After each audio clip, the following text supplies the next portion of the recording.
Lo que vamos a hacer se va a dividir fundamentalmente en tres partes. Una primera que va a ser una aproximación a esta realidad del sur a través de un proyecto que es un poco pequeño paradigma y es el primero en el que yo colaboré allá por los años 1999-2000. Después hablaremos un poquito de cómo está el agua y cómo planteamos nosotros el máster en base a estos prolegómenos. Y por último, pues veremos algunos de los desarrollos en los que estamos inmersos, es decir, unos pequeños actos de así casi piratería y cosas así que ya veremos dentro de un ratillo. Mirad, estamos en septiembre de 2000, sino de 2014, de 2013 en este caso. En septiembre de 2000, todo parece que pasa en septiembre, ¿verdad? En septiembre de 2000 se formulan los Objetivos de Desarrollo del Milenio en la Organización de Naciones Unidas y en aquella fecha el objetivo que nos afecta a nosotros, que es el 7, el ODM 7, y la meta fundamentalmente la 10, la 11, la 12, pero la 10, 9, 10, 11, son los que incluyen en estos objetivos, en estas metas planetarias, mundiales, algo de lo que ya Truman empezó a hablar mucho tiempo atrás. Vale. En septiembre también de aquel año yo asistí a una conferencia que a mí me marcó bastante, en una inauguración de un curso distinto de esta escuela, y era el título Formemos ingenieros para el cambio de sociedad. Algo de lo que uno se puede extender por todas partes, tanto desde el punto de vista filosófico, formativo, pedagógico, social, político, reivindicativo, etc. Formemos ingenieros para el cambio de sociedad.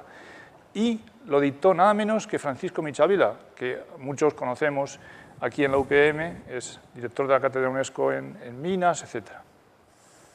Bien, yo no he vuelto a ver, creo, a Francisco Michavila desde entonces, sin embargo lo sigo admirando. Por aquel tiempo, yo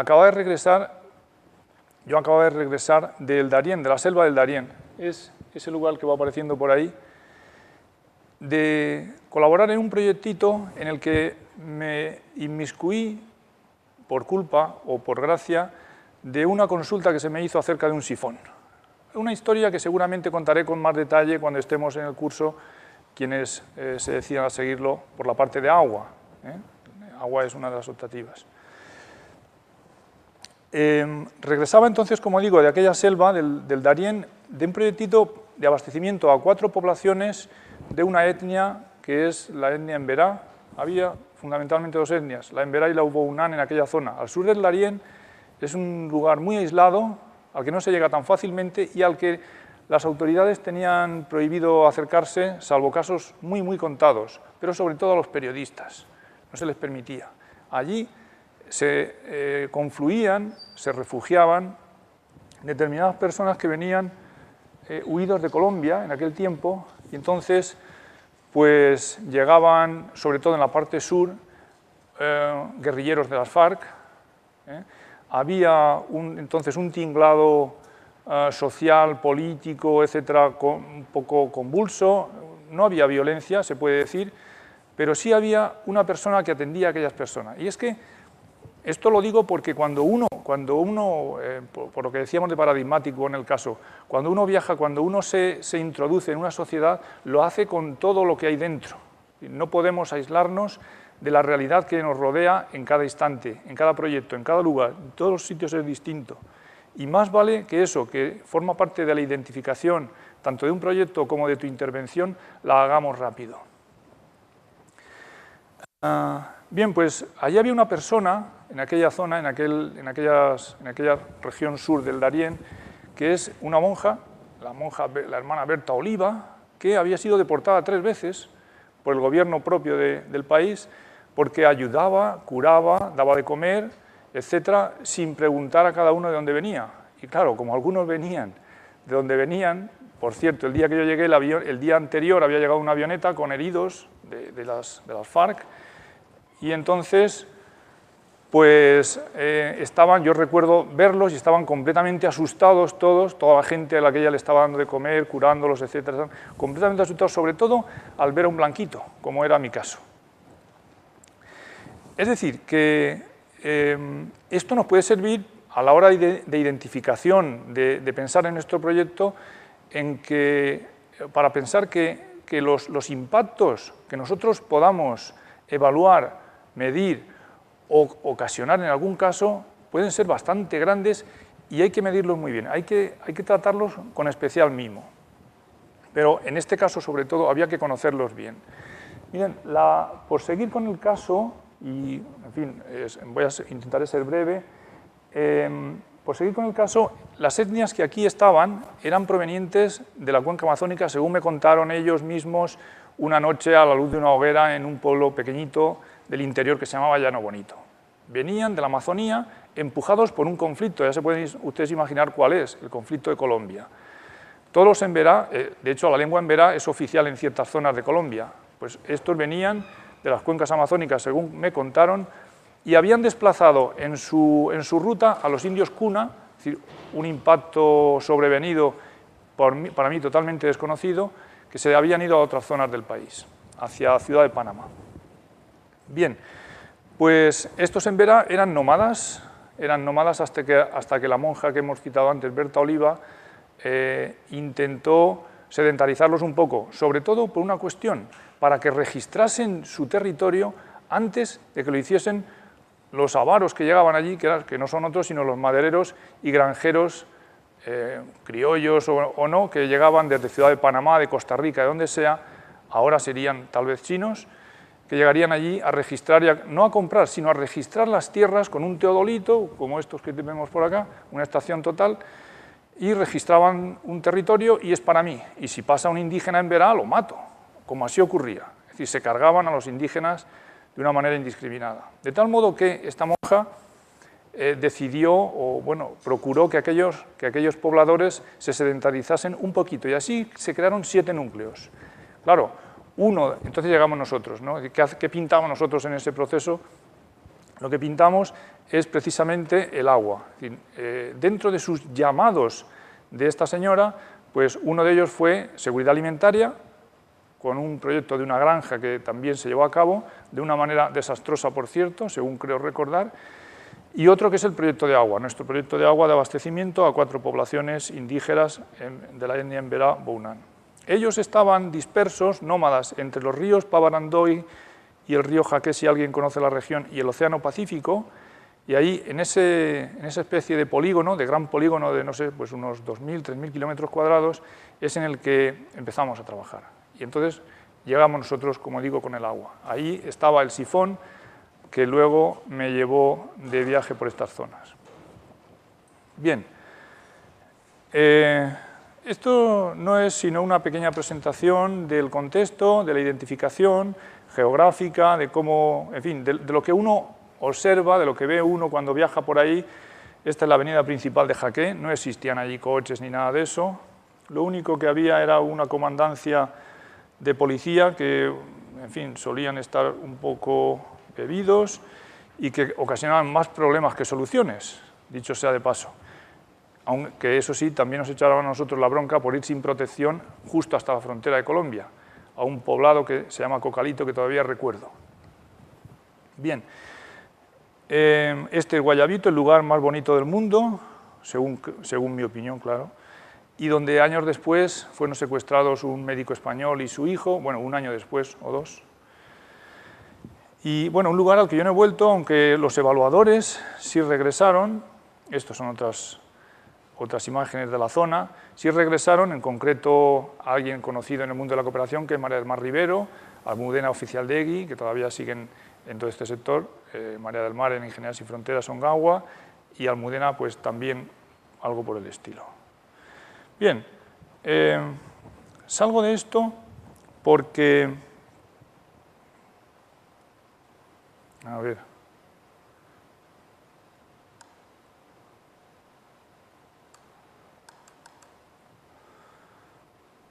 perdón. Bien, ha pasado bastante tiempo, pasó bastante tiempo y viajamos por el centro de África, por otras partes de Latinoamérica, olvidando ya completamente el mar, en la espina dorsal de los grandes lagos, y allí pues empezamos a colaborar en unos sistemas, Javier, ahora te toca un poco a ti, sistema en Congoro 1, sistema en Congoro 2, ¿recuerdas? Los grandes sistemas que estamos nombrando que abastecían a varios docenas de miles de personas, los sistemas más pequeñitos de Sunuca, los que estaban junto al lago Tanganica, y llegado a ese punto, recuerdo que ya todo había cambiado. Es decir, si en Panamá los problemas eran pequeñitos desde el punto de vista técnico, nunca son pequeños en cooperación, lo siento, nunca son pequeños, siempre son de extrema importancia. En este caso, en el de África, se sumaba la dimensión en cuanto a la obra de ingeniería y la dimensión también en cuanto a la obra social y en cuanto a lo sangrante que era la falta de acceso al agua.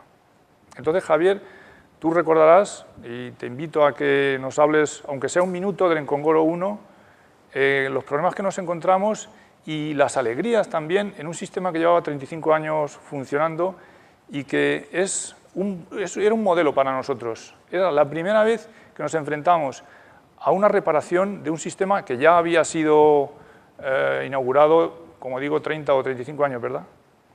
Dinos algo. Hola a todo el mundo. Me encanta cuando José Antonio se enfadaba.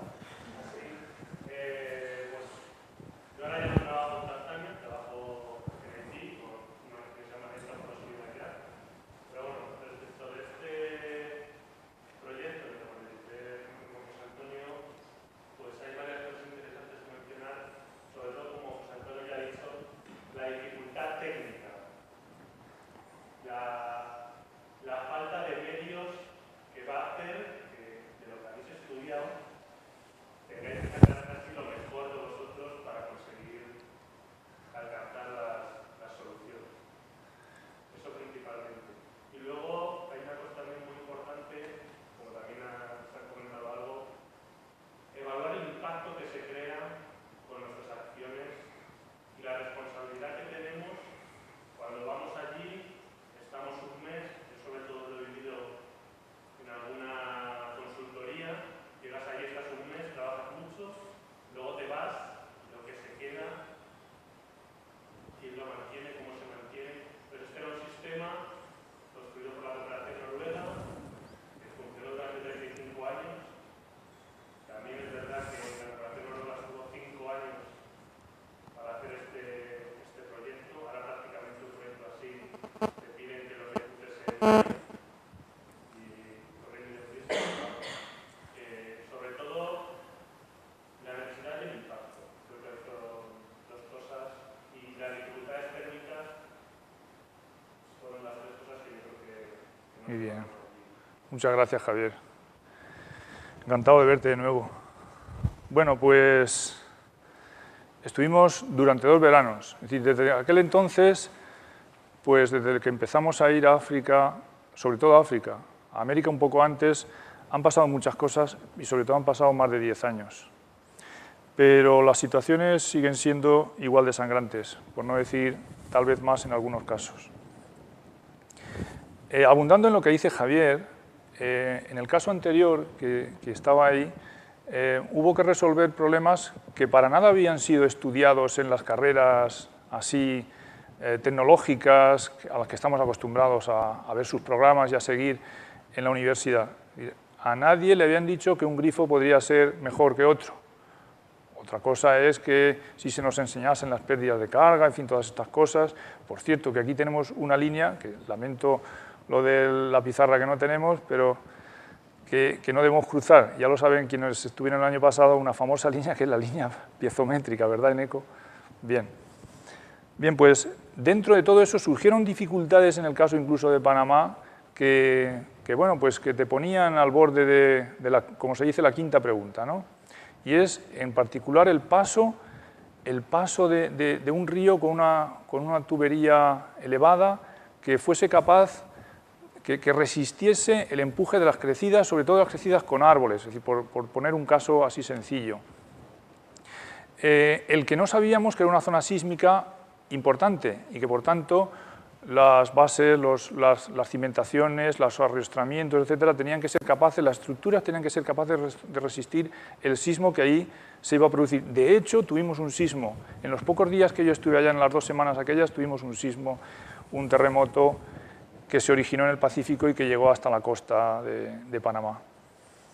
Bien, con todo eso adelante, recuerdo, ya pasados estos primeros años, que en un viaje por el lago Tanganica, en un inolvidable viaje por el lago Tanganica, en un barco que a lo mejor algunos conocen que se llama el Liemba, un barco que tiene ahora 101 años o, 100, o así, pues había una viajera, de los pocos viajeros, en ese viaje no venía Javier, venía José Luis, otro estudiante de hidráulica aplicada también, y recuerdo que al vernos una viajera suiza, no digo turista, una viajera, nos dijo, con una sentencia que nos dejó clavados, nos dijo, vosotros trabajáis en el norte para poder seguir viniendo al sur. Y es bastante cierto, es bastante cierto. Seguimos trabajando todo lo que podemos para poder seguir viajando, para poder seguir yendo alguna vez al sur. Eso nos lleva pues, a donde vamos ahora. Si es que esto lo pasa. Y es aquí. Creo que es una noticia del año pasado, o de principios de este año, que el objetivo ese que hemos citado, el ODM número 7, la meta 10, ¿no?, del cumplimiento de acceso al agua, de personas con acceso al agua, pues estaba logrado.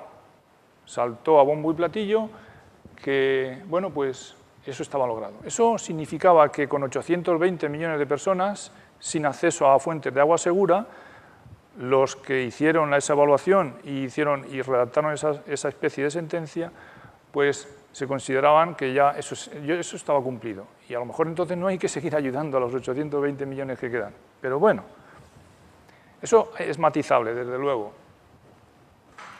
Esta esfera así partida en porciones puede ser una idea, puede darnos una idea de lo que nosotros creemos que está pasando.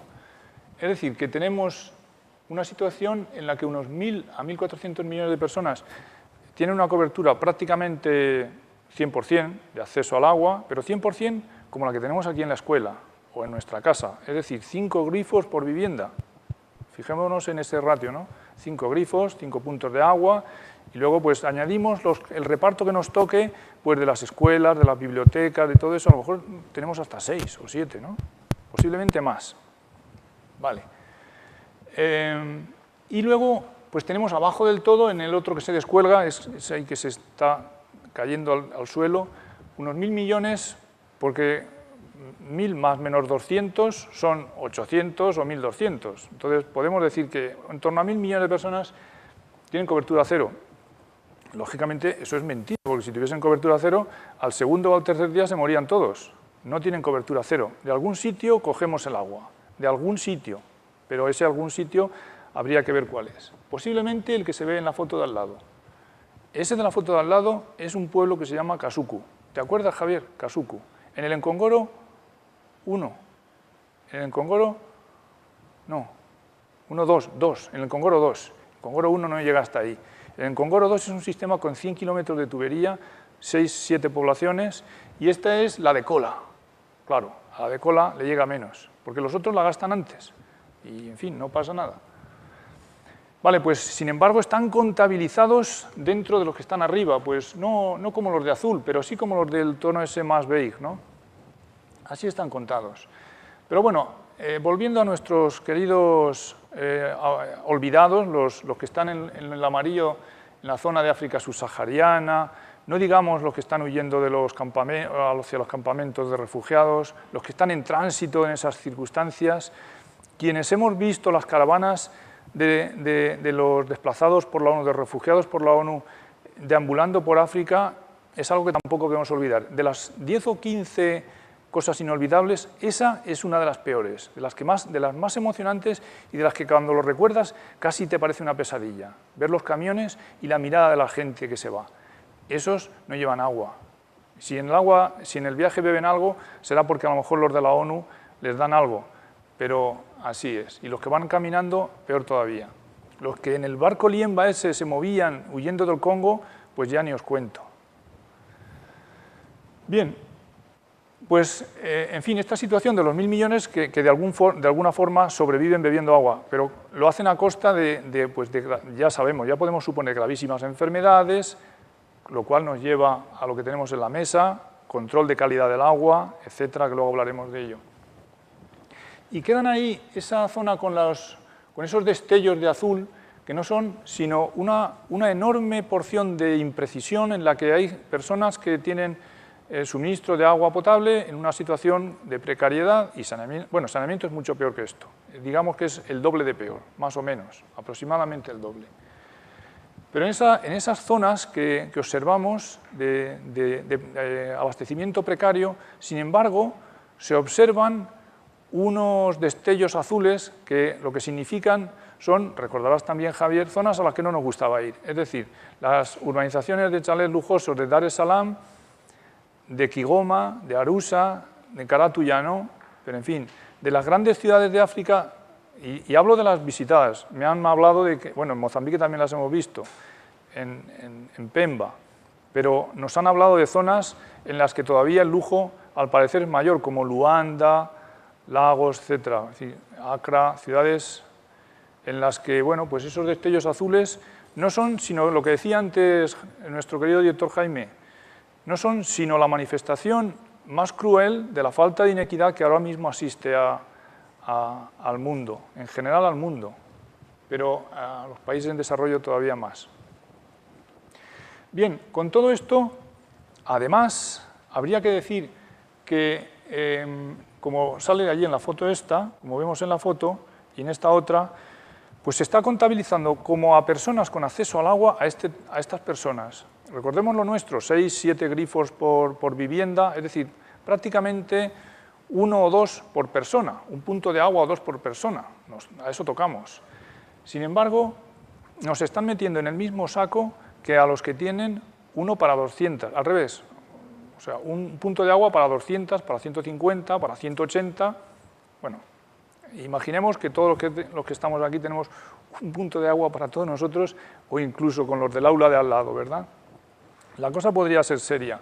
Y además, como les pasaba a los de Kasuku, que tenían agua una tarde a la semana, la tarde del domingo, la tarde del sábado o del domingo, cuando los de arriba ya les soltaban un poco y les llegaba para su depósito, que nunca se llenaba de 200 litros. Ponían los cubos, cada uno con su color, pues para saber de quiénes eran, y se peleaban, y eso lo vimos nosotros, se peleaban, y ahí vendría un poco del tema social, pero físicamente, a grito pelado, pues porque algunos ponían 2. Por ejemplo, ese último que tiene 2 azules, casi seguro que son del mismo.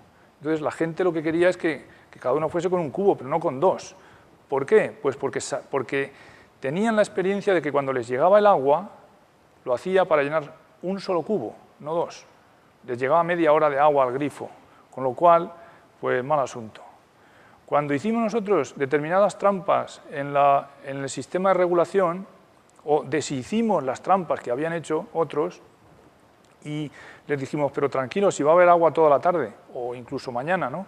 No se lo creían, no se lo creían. ¿Cómo se iban a creer si era imposible? Bueno, pues así tenemos las cosas, y así vamos avanzando en estos.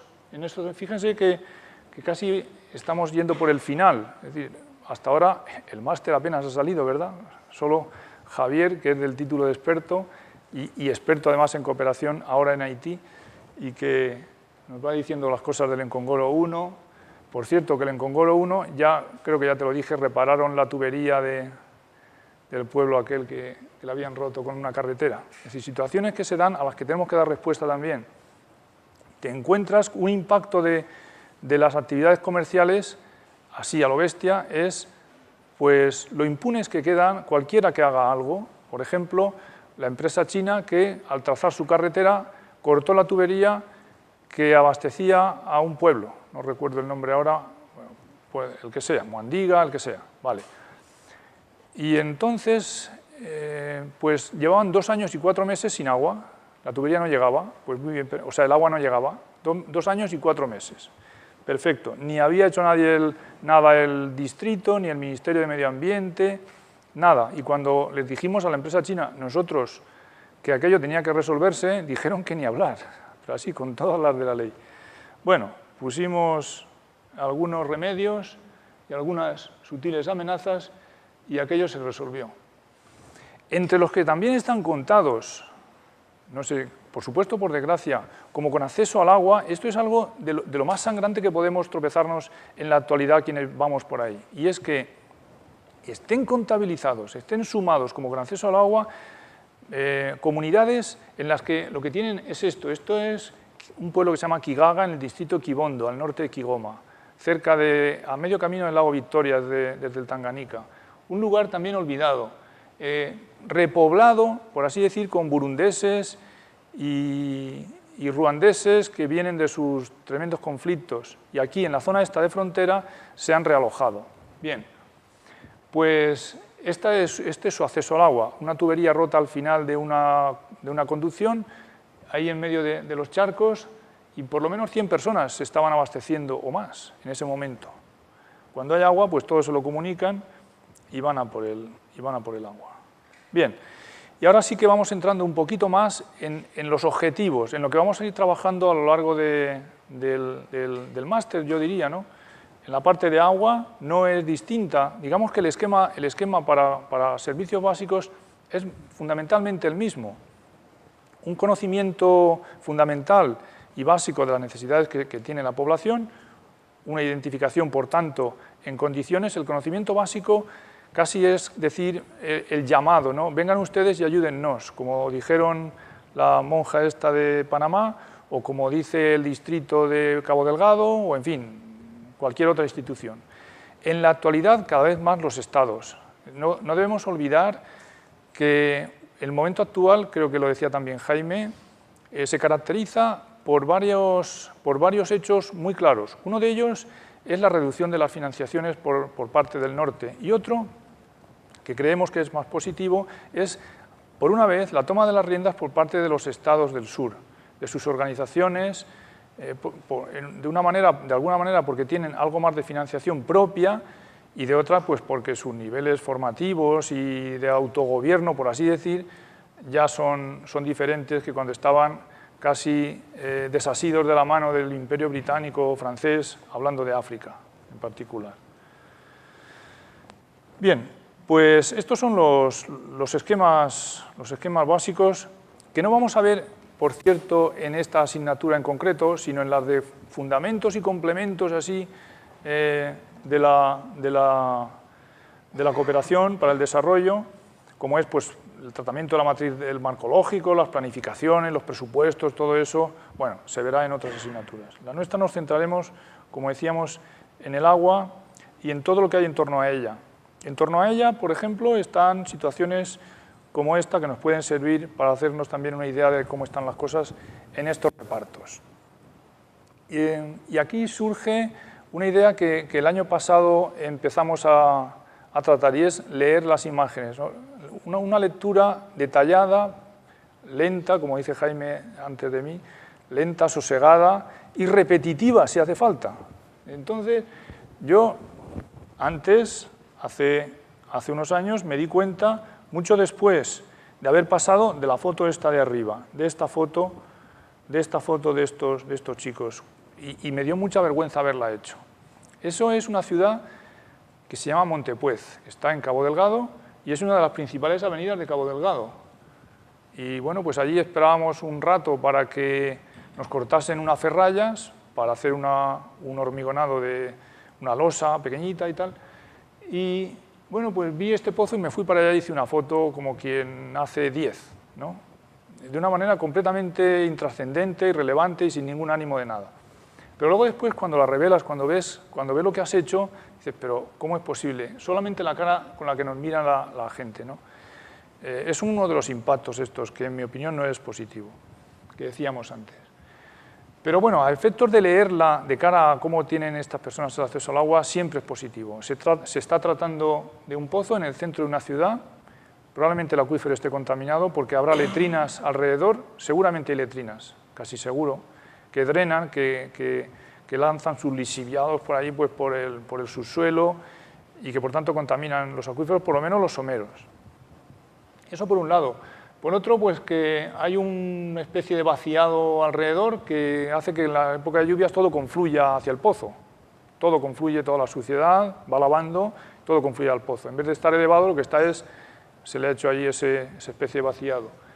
Luego lo tapan con unas latas ahí, con unas hojalatas, unas maderas y tal. De hecho, la señora tiene al niño en brazos, porque si se le cae el niño, no hay forma de recuperarlo, si es que no se corta cuando se le cae. Cada uno lleva pues, un cubo. El cubo con el que cogen el agua no es el de color amarillo ni los azules, sino una bomboncita que tienen ellos allí. Y que, bueno, pues la echan y cada uno va con su cuerda. Todos contaminan por igual, claro, más o menos, porque cada uno con su cuerda, es decir, tantas cuerdas. Es decir, que no es una fuente de agua segura, etc.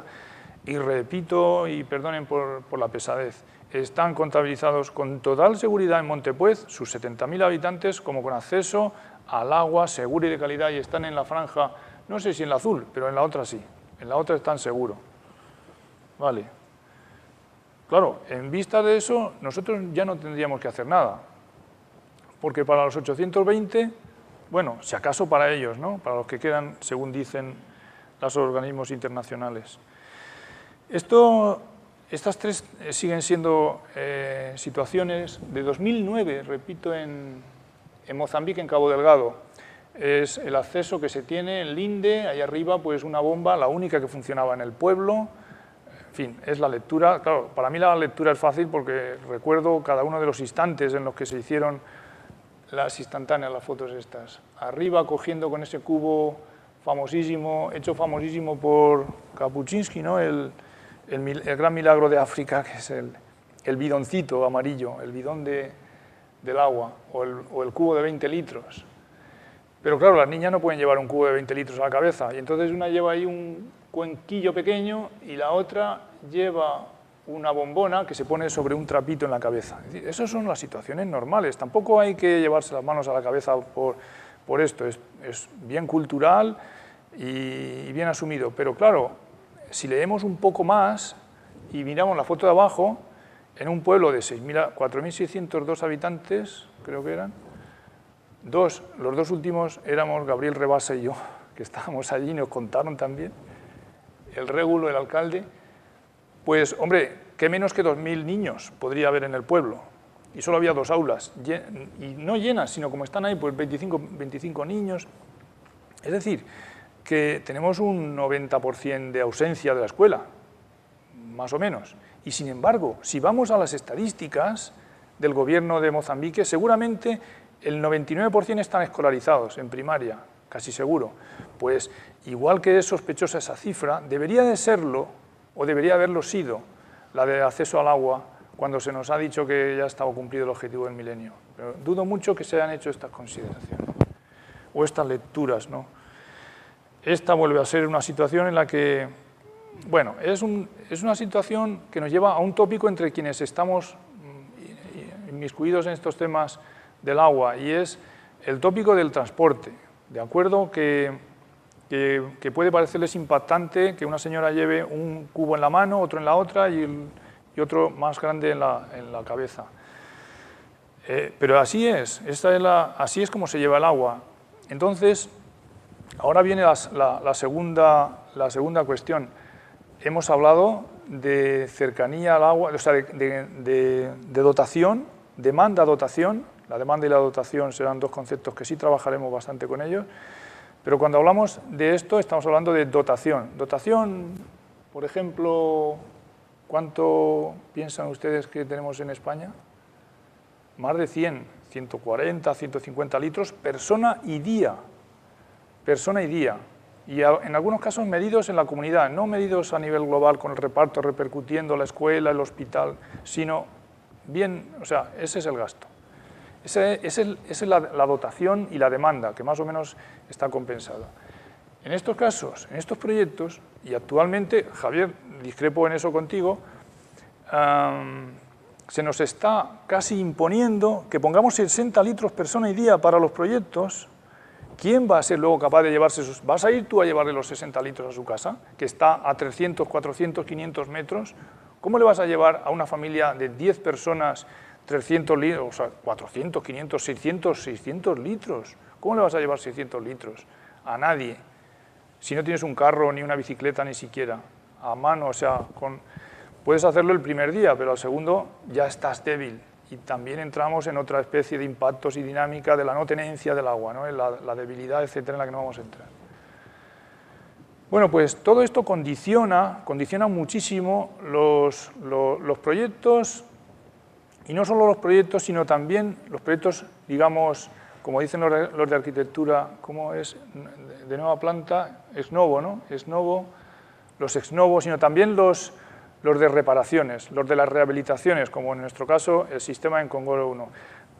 Javier allí hizo unos cálculos fabulosos que nos permitían saber cuál era el punto medio. Solamente un pueblo mantenía los 30 litros persona y día, solo uno, que era Kisenga, me parece que se llamaba, y era precisamente el único del sistema, de todo el sistema, que había diseñado y puesto en marcha Ingeniería Sin Fronteras, ahora Ongawa. Era el único que había hecho Ongawa y ese cumplía de maravilla. Todos los demás estaban descompensados y llegaban desde los 7 litros persona y día, o 6, hasta los 70, 80, que tenían los pueblos con un poco más de avidez, ¿no? Y de facilidades y de, bueno, manipulación de las válvulas, vamos a decirlo todo.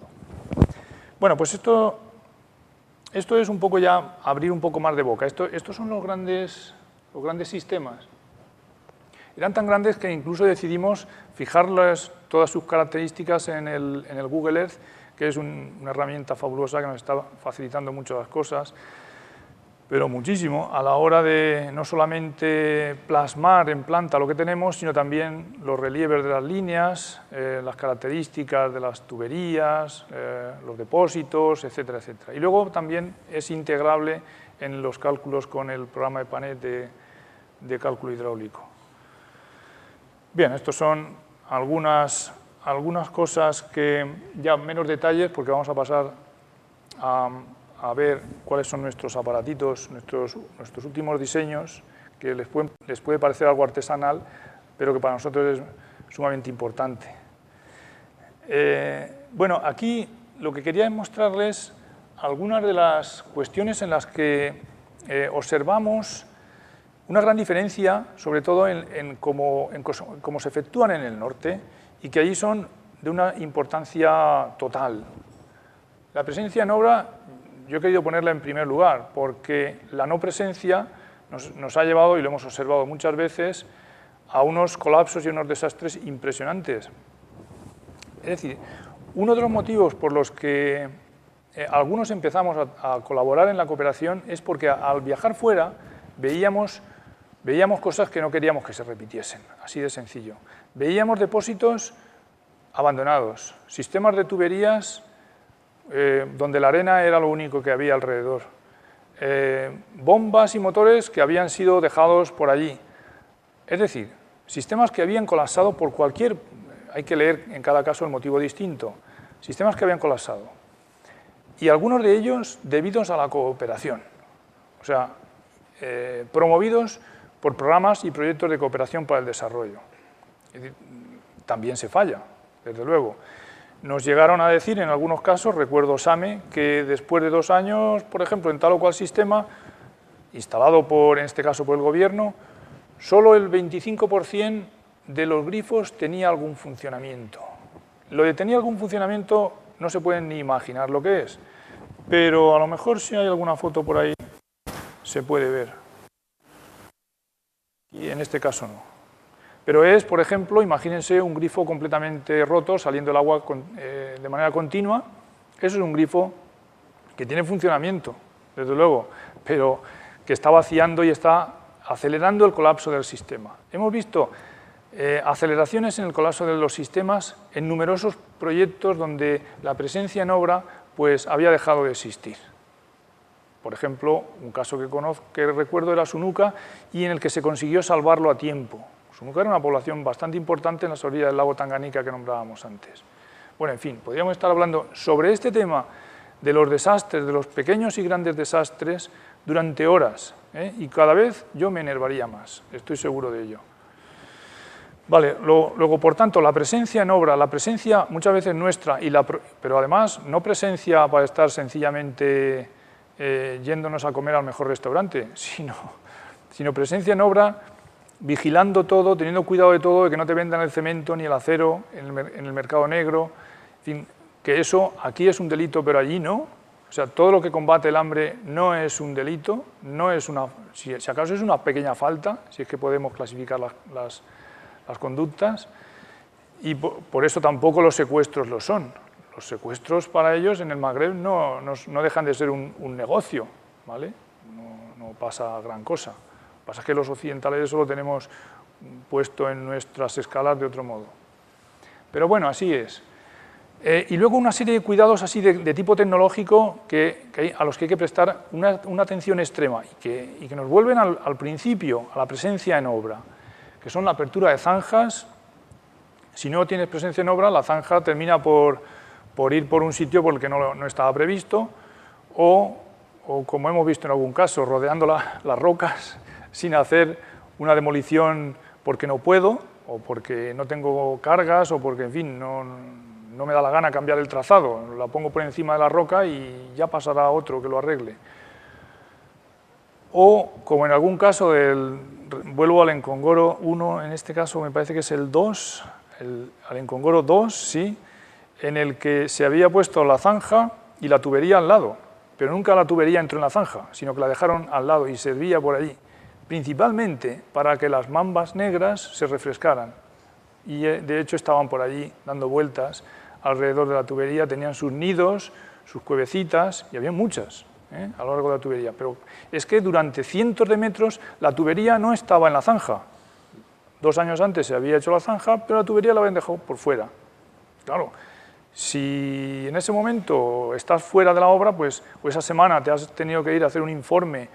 En fin, bueno, vale, no voy a seguir con eso.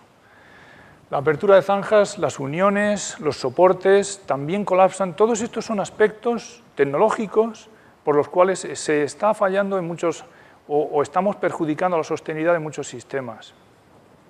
Claro que por eso esto lo observamos no solo en las construcciones, sino después en las rehabilitaciones. Las rehabilitaciones son, como por así decir, la película, te muestran la película de lo que ha acontecido a ese sistema durante los últimos tiempos, años o lo que sea.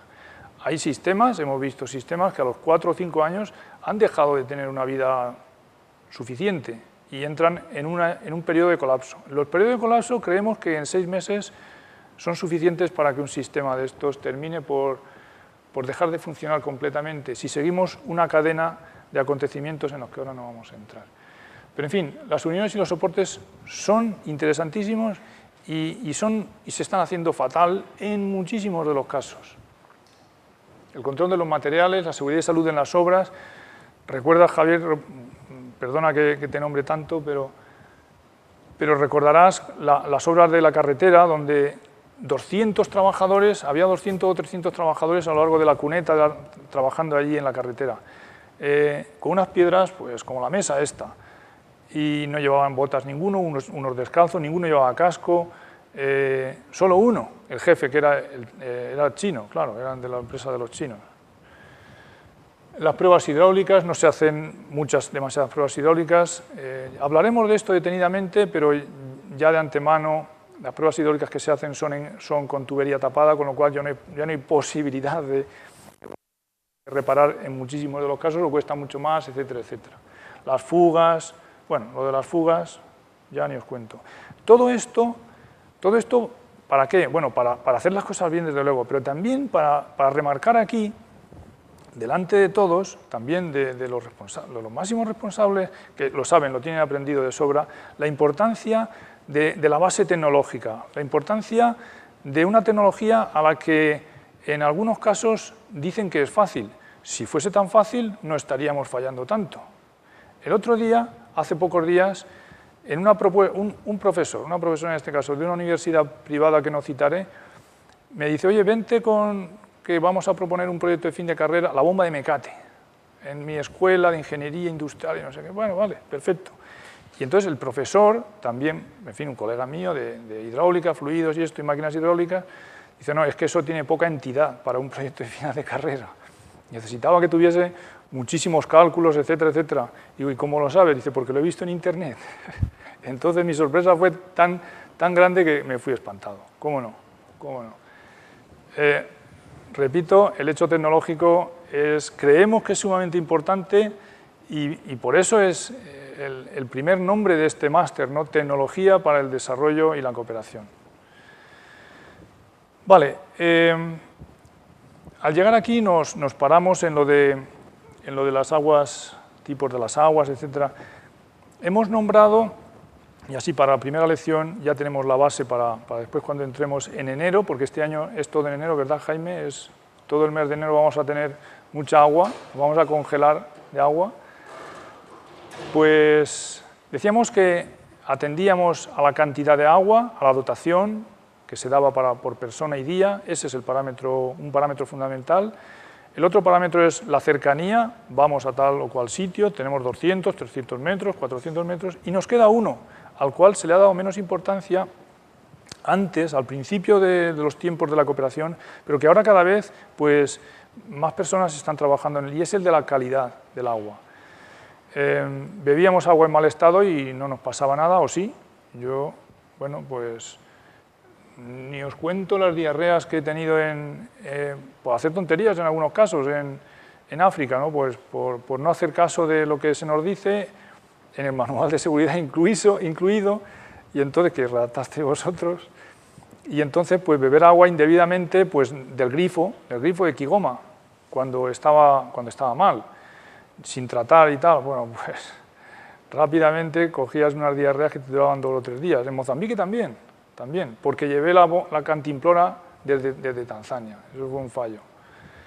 Bueno, entonces la calidad del agua. La calidad del agua nos ha llevado pues, a distinguir claramente entre cómo son las aguas superficiales, bastante contaminadas, por cierto, y cada vez más, lamentablemente cada vez más, en África y en todas partes, pero sobre todo en África.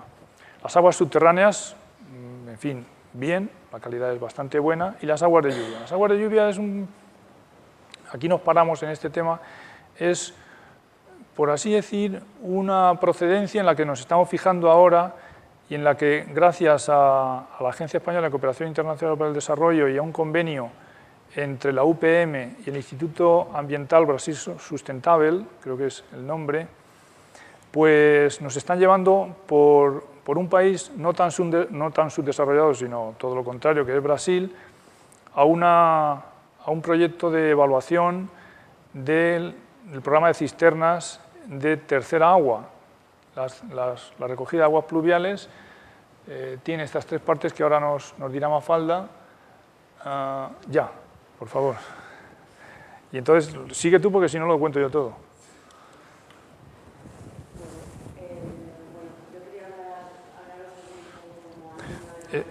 Mafalda, perdón, pero un segundo. Bueno, Mafalda es alumna del año, compañera vuestra todavía del máster.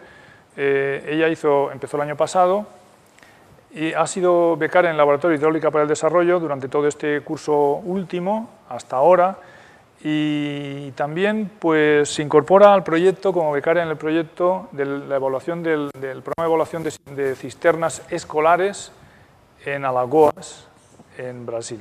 Así que ya tú misma. Bueno, pues este proyecto es un proyecto que está en Alagoas, en Brasil, como decía José Antonio, en el nordeste de Brasil, y es una evaluación de impacto social y también técnico. Y bueno, está involucrado 2 grupos de cooperación, el de sistemas de agua y saneamiento, que dirige José Antonio, en el que yo soy becaria, y el de organización, calidad y medio ambiente. Y yo y una compañera y amiga, este domingo nos vamos como becarias de este proyecto. Y bueno, en él yo me encargo de la calidad del agua y varias partes, y voy a hacer un estudio sobre por qué esas cisternas están contaminadas, porque ya se sabe que están contaminadas, y como cualquier evaluación, no solo decir por qué está contaminado, sino proponer mejoras para que dejen de estar contaminadas. Y bueno, sí, voy a hablar ahora sí un poco como alumna del máster, que supongo yo cuando vine aquí el año pasado pues era un poco también lo que estaba esperando oír. Y bueno, la verdad es que cuando pienso en el máster me viene un bombardeo de información, no sé muy bien qué deciros, pero la experiencia es muy positiva, y está siendo, y espero que vaya a ser. Y mi primera idea va a ser un consejo, y es que os involucréis, que el máster no debe ser ir solo a clase, hacer los trabajos, bueno, pues mira, voy aprobando, no. Cada uno debe saber lo que le interesa y buscar pues un poco su camino y empezar a pensar en las prácticas Y bueno, como por ejemplo existen becas de colaboración del Ministerio, la que hice yo con José Antonio, la cual ha sido casi por casualidad, pero estoy muy contenta y bueno, a mí gracias a ello me han surgido las prácticas. Por eso, bueno, os doy ese consejo, que os involucréis en el máster, que no solo vayáis a clases, sino que hagáis todo lo posible. Y bueno, el máster, a lo largo del máster os vais a encontrar muchos profesores y muy diferentes unos de otros. Yo recuerdo un día que llegué allí y uno me dijo, oye, que en realidad ellos prefieren ver la televisión que beber agua potable. Y yo me quedé así, y luego otro decía que no, y hoy en día no lo sé.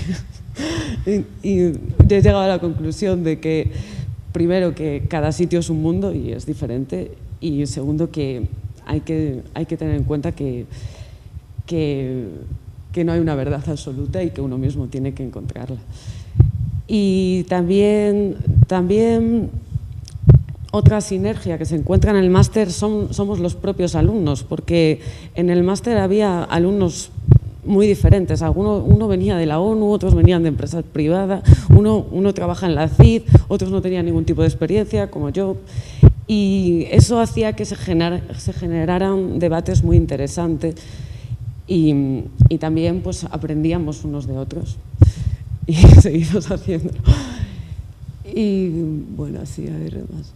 Bueno, y lo mejor del máster, yo creo así, pues, ya sé que suena un poco poético, y no quiero ser cursi, pero es la gente. Los profesores son muy cercanos. Y yo tenía la imagen del típico profesor de cuando estudiaba ingeniería química en Santiago. Yo soy gallega, si no os habéis dado cuenta. Y pues que eran muy fríos, muy distantes, y aquí pues son más cálidos. Nosotros nos quejamos mucho de las cosas que no nos gustaban y no nos daban la espalda, nos proponían soluciones cuando había muchos problemas administrativos, pero todos se solucionaban. Todos estamos o casi todos a punto de tener prácticas, entonces bueno, uno se siente bien, o sea, hay que tener actitud positiva, pero está amparada en un buen círculo. Y bueno, ya si luego queréis hacer alguna pregunta en particular, pues más concreta, pues yo y mis compañeros que están aquí, pues estaremos encantados de resolver. Y bueno, en la beca de colaboración, pues a mí cuando me dicen el máster, a mí me cuesta mucho distinguir lo que es el máster y lo que es la beca de colaboración, porque ha sido todo a la vez y yo por las mañanas iba al laboratorio y por las tardes iba al máster y para mí es todo lo mismo. Y en la beca de colaboración con José Antonio, que bueno, yo he estado este año, pero lleva muchísimos años haciendo cosas, pues una de las cosas que hacemos es fabricar un kit del agua con costes más baratos, porque para analizar el agua. Y entonces estamos haciendo incubadoras. Esta es la incubadora comercial, que con todo el equipo pues vale casi unos 1.500 euros, y esta y otra que se nos ha olvidado pues la hacemos por unos 100 euros, ¿no? Entonces pues se ve que los costes se pueden reducir y cuando se hacen muchas eso puede determinar la viabilidad de un proyecto. Y bueno, Eneco, si quieres poner a funcionar una de las bombas que José Antonio ha traído de... Yo creo, perdón, tal vez, bueno, ahora lo hacemos, sí, cómo no, pero Eneco nos tiene que hablar también de su proyecto. Sí. O sea, que eso primero. Y aunque después mostremos cómo funciona cada uno de estos pequeños ingenios, algunos traídos de fuera, incluso de Brasil, yo quisiera que cada uno de ustedes haga accionar la bomba que hemos bautizado o rebautizado como Carcará 2 y 1, y que son, el carcará es un pájaro, es como una especie de ave de rapiña y rapaz a la vez, que vive en el Sertão, que es el semiárido brasileño, un lugar duro, muy duro, agreste, reseco, y que nos está enseñando muchas cosas, empezando por su música, ¿verdad? Que es una maravilla, y su gente, cómo no. Bueno, pero por eso digo, repito, que aunque ahora Eneco nos hable de su proyecto en un lugar también ciertamente antes imprevisto y recóndito, pero que cada uno también pruebe cómo funcionan estas bombas. No pasa nada porque echemos un poco de agua al suelo, estamos en agrónomos. Carlos nos va a perdonar, ¿verdad? No creo que llegue el agua a Vallecas, Celia, pero en fin. Vale, entonces, como queráis, sigues en eco. Bueno, esto de arriba es el, así a grosso modo, es el sistema de recogida de aguas pluviales que decía Mafalda. Cogemos el agua de las cubiertas, no del terreno, de las cubiertas de las escuelas. Por eso es tercera agua. La primera agua es recogida de agua para bebida, para consumo humano de las viviendas. La segunda es para algo más productivo, pues pocos animales, 5 ovejas, 2 vacas, un pequeño microhuerto. Y tercera agua es en las escuelas. Son 108 escuelas en 12 o 13 municipios repartidas por el campo y en el que, bueno, ya hemos hecho algunas visitas y seguiremos haciendo a lo largo de estos meses, aparte incluso de las estancias de Mafalda y de María. Pero en eco. No, pues yo soy en eco, también alumno del máster, y mi proyecto lo voy a realizar también en Brasil, en una isla en la desembocadura del río Amazonas. El proyecto surgió porque le llegó a mi tutor del máster una solicitud para mejorar el sistema de abastecimiento y me lo propuso a mí como por si estaba interesado en realizarlo de fin de máster como proyecto. Y nos pusimos en contacto con una ONG local de allí, lo aceptaron y entonces vamos a trabajar en un diagnóstico del sistema de abastecimiento para poder luego realizar una serie de mejoras. Dentro del proyecto también se va a medir la calidad del agua, entonces lo que vamos a probar también es los equipos que estamos realizando en el laboratorio. También estoy en el laboratorio con José Antonio de colaborador, entonces lo que dentro del programa que tenemos estamos haciendo un manual para poder realizar la incubadora y que la pueda realizar cualquier tipo de persona, aunque no tenga conocimientos técnicos. Por ejemplo, el circuito eléctrico de la incubadora está hecho de ayer y de esta mañana y con los planos que estamos metiendo en el manual, sin tener conocimientos de electrónica, puede realizarlo cualquier persona. Entonces, la idea es trasladar esta tecnología a los lugares donde vamos a realizar los proyectos. Luego también hemos diseñado un turbidímetro para medir la turbidez del agua, que igual que con la incubadora, hay uno que es el comercial, entonces basándonos en él hemos creado este. Y luego también intentaremos introducir las bombas Carcará, ya que son de fabricación brasileña, pues intentar encajarlas en el proyecto si va bien para el sistema de abastecimiento. Dale, si quieres.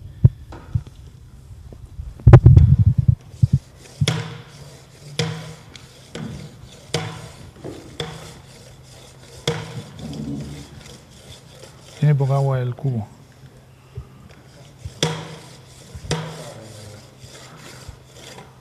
Como no funcione, verás tú. ¿Quién ha traído el cubo de agua? Es que tiene poca agua. No coge, espera, tráete más en este, Y ahora lo falta, vale. Bueno, aprovechando eso y reabundando en lo que nos dice Eneco, de que nos preocupa tanto la calidad del agua. Pues ahora vamos a circular esto, porque es una de las... Esto es un aporte que surge de la colaboración con una ONG que se llama Cerca y Lejos, que a lo mejor algunos conocen. Entonces allí, el padre, que es también colaborador nuestro, el padre de una antigua alumna que recordaréis del título experto Loreto Rebollo, de arquitectura, pues es teleco. Y entonces se puso en contacto con nosotros y de una manera combinada hemos hecho varias incubadoras. Bueno, ¿para qué las incubadoras? Las incubadoras sirven para hacer un cultivo bacteriológico, para intentar dejar a la vista, alimentando a las bacterias para que salgan a la vista y podamos verlas a simple vista con una pequeña lupa. ¿Vale? Entonces, ya las hemos probado, funcionan, llevamos varios años con este tema. Claro que la calidad del agua no solamente importa, para la calidad del agua no solamente importa saber que está sucia o saber que está contaminada bacteriológicamente, sino poder tratarla. Es decir, no nos podemos contentar con decir el agua está sucia, ¿y ahora qué? Bueno, pues estamos intentando estudiar y trabajar también con sistemas de tratamiento de bajo coste. Estos sistemas de tratamiento de bajo coste son fundamentalmente el filtrado con gravas y arenas, con filtros verticales de gravas y arenas, que me parece que había uno aquí, a ver si lo sacamos, Este de aquí abajo es un filtro de 8 metros de diámetro que construimos el año pasado, hace año y medio, en Kigoma, en un sistema que es el que decíamos antes, el Encongoro 2. Este sería el azul de la captación, la tubería que viene por aquí, de 6 pulgadas, 15 kilómetros de longitud, con una infinidad de problemas después de construcción hasta ahora, y que, bueno, esperemos que siga, que, bueno, después de las últimas reparaciones del año pasado, siga mejor. Entonces, uno de los sistemas es este, el filtro, y no el único. Este año estamos trabajando, rediseñando sistemas de decantación. Es decir, al filtro tiene que llegar el agua un poco limpia, porque el filtro, para sorpresa nuestra, bueno, habíamos leído algo de ello, pero no estábamos convencidos, pero para sorpresa nuestra también elimina algo de bacterias en el último estrato de arenas. Las arenas crean una especie de fango, de limo, que es consumidor de las bacterias que después ascienden y atraviesan ese estrato arenoso último, que no estaba previsto inicialmente. Solamente teníamos previsto limpiar el agua de partículas sólidas, de partículas de suspensión, pero con un flujo laminar, ascendente, vertical, tal, pero no eliminar las bacterias. Sin embargo, más del 50% de las bacterias están siendo eliminadas también al pasar por este filtro. Pero para ello necesitamos que el agua esté algo más limpia en la entrada, y por eso estamos trabajando en el diseño para SAME, para el Programa Hidrosanitario de SAME de Ingeniería Sin Fronteras, ahora Ongawa, de decantadores. Estos decantadores nos dan mucha guerra porque son ya una obra civil más considerable, es decir, son unos depósitos bastante más voluminosos. A ver si ahora funciona la bomba. Esta mañana ha funcionado.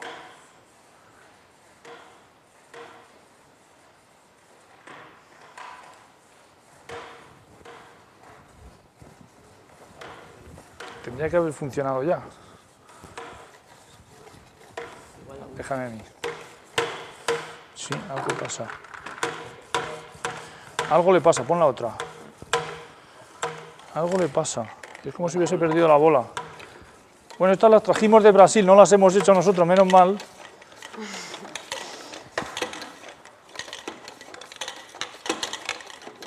es por la altura del agua, yo creo. ¿No funciona? No. Qué mala suerte. No, pues tiene que funcionar, ¿eh? Claro, allí tenía más altura. Sí. Pues le echaremos más, échale más, Mafalda. Tráete un poco más, sí. Yo tampoco creo. Bueno, sí que quiero que vean el inventillo este de la incubadora, pero también esta, ¿eh? O sea, esta incubadora que compramos a los ingleses sigue siendo igual de válida que cuando lo hicimos, y nosotros lo que hemos hecho no es solamente un modelo similar, sino introduciendo algunas pequeñas mejoras de control de temperatura, etc. Aquí no se sabe ni la temperatura a la que estamos, o es más complicado, pero en la nuestra pues hay algún sensor y creemos que está más logrado el control, es decir, la mantenemos en 44 grados, por ejemplo, es fácilmente regulable, y ahí está, en 44 grados. Si queremos ponerla a 37, es fácil de ponerla con un simple destornillador en el potenciómetro y ya está. Esta tiene dos opciones, y es ponerla a 37 o ponerla a 44. A 37 todas las bacterias viven y se ven. A 44 solamente las fecales, las que son, digamos, más perjudiciales, ¿vale? Fran, ¿tú lo habías visto ya? Oye, esto no entiendo por qué no va. Bueno, vamos a echarle agua por encima, a ver. Ya está. Trae Mafalda, que vamos a echar agua aquí. ¿Cómo es posible que esto no funcione? Échale agua por aquí, por arriba. Cébala, sí.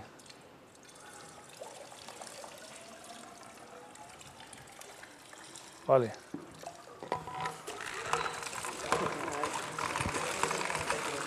Bueno, ya está.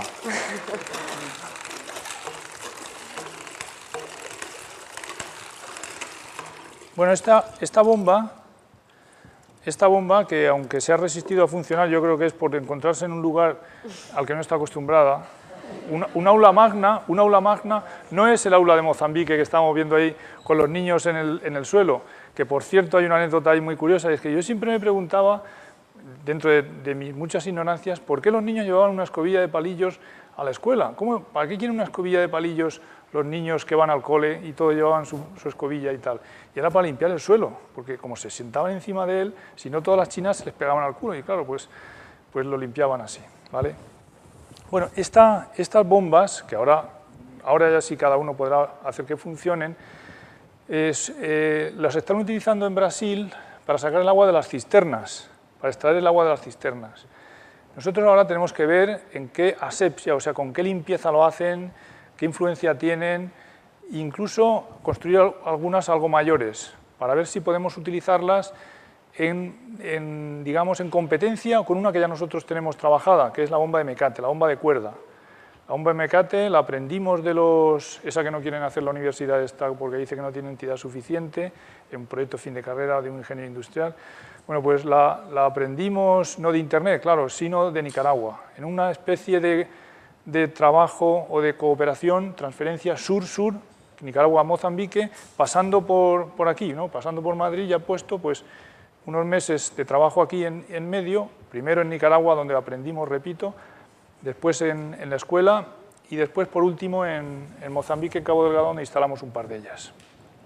La bomba de mecate es también un invento, sobre todo nos parece que la BM2 lo es, y tanto es así que con todo este mundo de las bombas tenemos planeado para finales de noviembre, la última semana, una reunión internacional de preocupados, no voy a decir de expertos, de preocupados por las bombas y la tecnología social, que será la última semana, repito, de noviembre, a la que están invitados todos los participantes, no alumnos, los participantes del máster, yo siempre digo eso, los participantes del máster, incluso les hemos pedido un crédito y medio o así de la parte de prácticas, pues para quienes asistan y elaboren un pequeño trabajo en las jornadas que serán 3 días, 27, 28 y 29 de noviembre. ¿Vale? Allí trabajaremos con todas estas bombas, estamos haciéndolas de modo transparente, quiero decir con material, con tubos transparentes, para que se vea cómo sube y baja el agua, porque si no parece casi un cuento, ¿no? un truco de magia.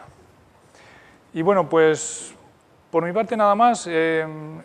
Si quieren que algún debate, alguna cuestión en la que podamos hablar o responder, gustoso, lo haremos, tanto Eneco, Mafalda, como yo, como no. Y si no, pues por favor pasen y vean.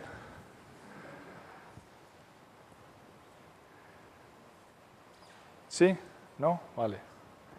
Pues no, muchas gracias.